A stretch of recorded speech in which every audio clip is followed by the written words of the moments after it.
परम शांति बाबूजी आपका स्वागत है। आज मेरा क्वेश्चन ये है कि मुझे बहुत सारे लोग कहते हैं कि भाई हम तो बहुत संस्था घूमे, बहुत सारा ज्ञान सुना, तो कब तक हम ये संस्था बदलते रहेंगे, कब तक हम ये ज्ञान सुनते रहेंगे? तो आप बताइए कि इसका क्या जवाब है। देखो, जो हाई क्वालिटी आत्मा है वो ज्ञान के पीछे कई संस्थाओं में जाती है, ज्ञान मार्ग में।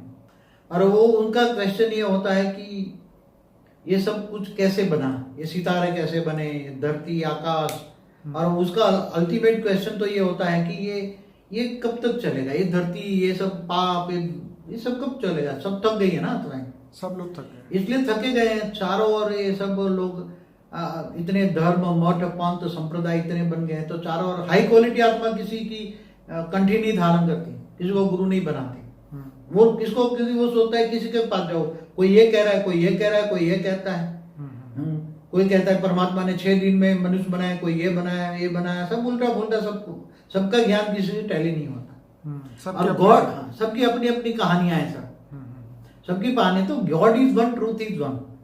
God is one, truth is, वो हाई क्वालिटी आत्मा है। जब तक उसको परम ज्ञान नहीं मिलेगा तब तक वो आत्माएं भटकती रहेगी। और जब परम ज्ञान मिलेगा, वो केवल हाई क्वालिटी आत्माओं की बात करता हूं, ठीक है। जब हाई क्वालिटी आत्मा, जब वो परम ज्ञान मिलेगा, उसको आत्म स्वरूप की अनुभूति होगी, आत्मज्ञान नहीं, आत्म स्वरूप की अनुभूति का ज्ञान मिलेगा। और उसको ऑलमाइटी ऑथोरिटी का परिचय मिलेगा, हुई तो ऑलमाइटी ऑथोरिटी। और बेहद का विश्व कितना बड़ा है, वो सब ज्ञान सागर में डूबेगी। उसको ज्ञान कितना चाहिए? ज्ञान गंगा में नहीं, ज्ञान सागर में डूबेगी। उसको ज्ञान सागर जितना ज्ञान चाहिए। शिव क्या है, महाशिव क्या है, परमाशिव क्या है, ब्रह्मांड, महाब्रह्मांड, परम महाब्रह्मांड, मल्टीवर्स कैसे बना, ग्रेट ग्रेट मल्टीवर्स क्या है, बेहद की कला का ब्रह्मांड क्या है। और रामकृष्ण क्यों ऑलमाइटी ऑथोरिटी के अवतार थे। गीता का ज्ञान क्यों सर्वशास्त्र शिरोमणि है। और गीता का एक ज्ञान जो कहेगा कि एक तो थियरी ऑफ कर्म जानेगा, जो गीता में कहा है, तो एक तो थियरी ऑफ कर्म के पीछे भी भागेगी आत्माएं कि ये थियरी ऑफ कर्म क्या है। फिर वो निष्काम कर्म वो करने वाली आत्मा होगी। हाई क्वालिटी आत्मा अपने लिए जीने वाली नहीं होगी, क्योंकि गीता में तो कहा है जो अपने लिए जीता है वो तो जानवर है। जानवर भी खाता पीता है, मर जाता है। इसी तरह मनुष्य भी खाता पीता है, मर जाता है। उसमें और जानवरों में कोई फर्क नहीं है। जो दूसरों के लिए जीता है, जो विश्व कल्याण के लिए, जो समग्र विश्व के लिए सोचती हैं कि दुनिया कैसे बदलूं, दुनिया बदलने के लिए मैं क्या करूं, तो ऐसी आत्माएं भी बहुत है। बाबूजी, ऐसा पूर्ण ज्ञान कब होगा आत्मा को? तो आत्मा को पूर्ण ज्ञान कब मिलेगा? पूरे ज्ञान सागर में जब परम ज्ञान सुनेंगे, सब आत्मा, परमात्मा, बलरामा, बेहद का विश्व कितना बड़ा है, बेहद की कला का ब्रह्मांड क्या है, और जब ये पूरा ज्ञान सुनेगी, तब उसकी आत्मा में एक ज्ञान से उसका मन शांत होगा। उसको ज्ञान जो चाहिए वो मिल जाएगा।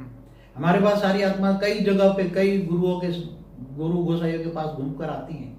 फिर जब पूरी ज्ञान सागर में डूबती है, तब उसको बोलता है मुझे ये ज्ञान सुनते ही मन शांत हो गया। अब तो ये ज्ञान सागर में डूबने वाली आत्मा है, उसको मन ज्ञान से, आत्मा में जो पड़ा हुआ रिकॉर्ड है, उसकी आत्मा में बेहद का ज्ञान का रिकॉर्ड पड़ा हुआ है।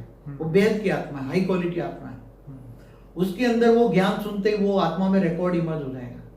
और पहले ज्ञान सब्जेक्ट क्लियर करेंगे, फिर वो ऑलमाइटी से योग लगाएगी, आत्म स्वरूप में बनकर ऑलमाइटी ऑथोरिटी, बेहद का, वो ढूंढती है great great grandfather, who is the ultimate God.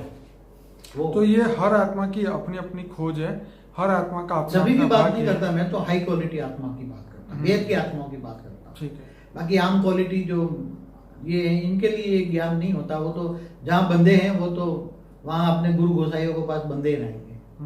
90% आत्माओं की ये हाल है, जहाँ जाएंगे ताली बजाएंगे बस, और कुछ इससे आगे आता ही नहीं है। इनकी आत्माओं में वो पावर नहीं है, वो नहीं जानेंगे, ये ज्ञान मार्ग में नहीं चलेगी। मुझे जब लोग पूछते हैं कि भाई हमारा कब तक ये ज्ञान का होगा, तो मैं उनको यही बोलता हूँ कि जब तक आत्मा की ओरिजिनल स्टेज में नहीं पहुंचोगे, तब तक आपको धक्के खाने ही पड़ेंगे। देखो, जब तक आत्मा स्वरूप का अनुभूति ना हो, ज्ञान तो खैर सब जगह से मिल जाए, पर अनुभूति नहीं होगी, तब तक जो है आपको ये पुरुषार्थ तो करना ही पड़ेगा। जब तक जीना है तब तक तो ये करना ही पड़ेगा। देखो, आत्मा जब तक कर्मातीत अवस्था पे नहीं जाती, तब तक उसको ज्ञान, योग, सेवा, धारणा, 4 सब्जेक्ट है। 4 सब्जेक्ट से उसको काम करना ही पड़ेगा। ठीक है। तो जब ज्ञान आएगा तो ऑलमाइटी ऑथोरिटी से योग लगाएगी, योग लगाएगी तो आत्मा में पावर आएगा। आत्मा में पावर आएगा तो जो उसकी आत्मा में जो रिकॉर्ड पड़ा है, धीरे धीरे विकर्म विनाश होगा, पाप विनाश होगा। पाप विनाश होगा तो धीरे धीरे आत्मा उसकी तमो प्रधान से ओरिजिनल आत्मा की और ओरिजिनल स्टेज में चली जाएगी, और आत्मा एकदम ओरिजिनल, जैसे आत्मा का सर्जन हुआ था वैसी स्टेज में पहुंच जाएगी। आत्मा ओरिजिनल स्टेज में पहुंच जाएगी, ओरिजिनल बीजरूप अवस्था में पहुंच जाएगी, निराकारी स्टेज में जाएगी।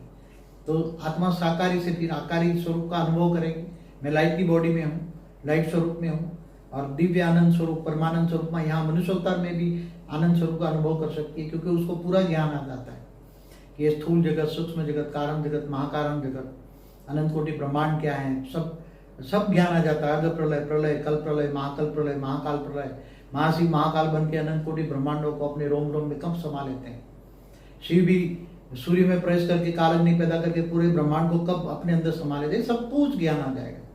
तो ज्ञान सागर में डूबेगी तो पहला शब्द है कि ज्ञान। तो दुनिया का आदि, मध्य और अंत का बेहद के विश्व का, बेहद की कला का, ब्रह्मांड का, आत्मा का सर्जन से लेके अभी तक की जो कहानियां हैं, जो आपने बताया कि ब्रह्मा का एक परात पूरा हो चुका है और अभी तक आत्माएं खोज रही है। सिर्फ इस जन्म की बात नहीं है, यहाँ तो बात हो रही है अरबों खरबों जन्म की, क्योंकि तो इतना समय हो चुका है, के समय का, अनंत अनंत समय की बात। और ये धरती लोक का भी अगर 198 करोड़ साल एक परात की बात करें, दूसरे परात की बात करें, पहला परात 50 साल तो 155 खरब साल हुए उसको, ब्रह्मा का सर्जन किए हुए। ब्रह्मा ने जो सर्जन किया ना, विष्णु बाल पालना शंकर द्वारा विनाश। तो यहाँ तो आत्मा का जब से सर्जन हुआ, आत्मा का सर्जन हुआ, तब से लेके अभी तक आत्मा भटकती ही रही है, और वो जो भी उसके साथ हुआ वो सभी चीजों को एक्सपीरियंस करते करते करते करते अभी तक वो अपने पूर्ण स्वरूप में नहीं पहुंच पाई। देखो एक बात बताऊं, अगर आत्मा ग्रेट ग्रेट यूनिवर्स से आई है, समझो कि 198 करोड़ साल पहले 33 कोटि जो देवी देवताओं का ज्ञान है ना, आदि सनातन देवी देवता धर्म धरती पर आए कहां से, तो ग्रेट ग्रेट यूनिवर्स है।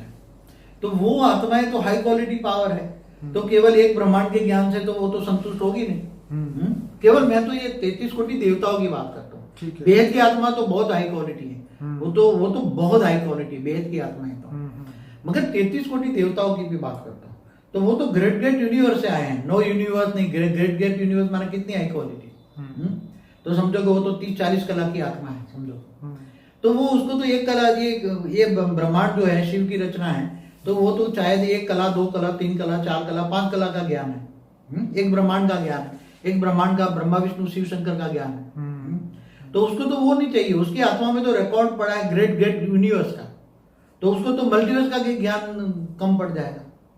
तो और ऐसी तरह बेहद की आत्माओं को तो मल्टीवर्स का ज्ञान भी कुछ नहीं लगेगा, ये मल्टीवर्स तो कुछ भी नहीं, उसको समझ में आएगा। तो ये बहुत डिफरेंस है अलग अलग कैटेगरी की आत्माओं में। चलिए बापूजी, बहुत बढ़िया आपने समझाया। मैं सभी लोगों को कहूँगा इस वीडियो के एंड में अनस्पोकन ट्रूथ प्लेलिस्ट का आपको लिंक मिलेगा, जिसमें 130 से ज़्यादा वीडियोस हैं।